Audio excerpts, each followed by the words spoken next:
Kitab Imamat 3, Korban Keselamatan. Jikalau persembahannya merupakan korban keselamatan, maka jikalau yang dipersembahkannya itu dari lembu, seekor jantan atau seekor betina, haruslah ia membawa yang tidak bercela ke hadapan Tuhan. Lalu ia harus meletakkan tangannya di atas kepala persembahannya itu dan menyembelihnya di depan pintu kemah pertemuan. Lalu anak-anak Harun, imam-imam itu haruslah menyiramkan darahnya pada mezbah sekelilingnya.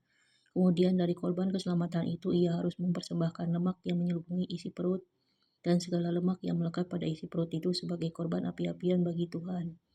Dan lagi kedua buah pinggang dan lemak yang melekat padanya yang ada pada pinggang dan umbai hati yang harus dipisahkannya beserta buah pinggang itu.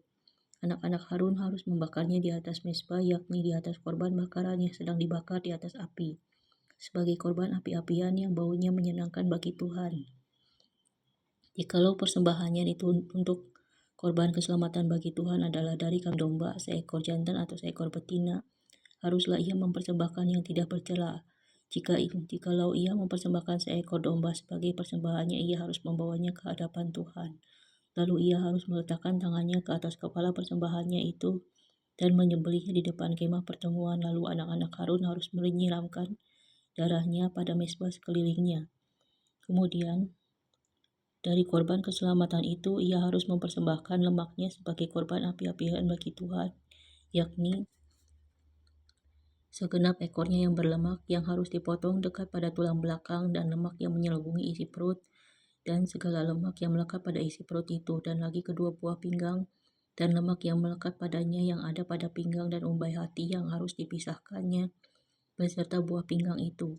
Imam harus membakarnya di atas mezbah sebagai santapan berupa korban api-apian bagi Tuhan. Jikalau persembahannya seekor kambing, ia harus membawanya ke hadapan Tuhan. Lalu ia harus meletakkan tangannya di atas kepala kambing itu dan menyembelihnya di depan kemah pertemuan. Lalu anak-anak Harun harus menyiramkan darahnya pada mezbah sekelilingnya. Kemudian dari kambing itu ia harus mempersembahkan lemak yang menyelubungi isi perut dan segala lemak yang melekat pada isi perut itu sebagai persembahannya berupa korban api-apian bagi Tuhan. Dan lagi kedua buah pinggang dan lemak yang melekat padanya yang ada pada pinggang dan umbai hati yang harus dipisahkannya beserta buah pinggang itu.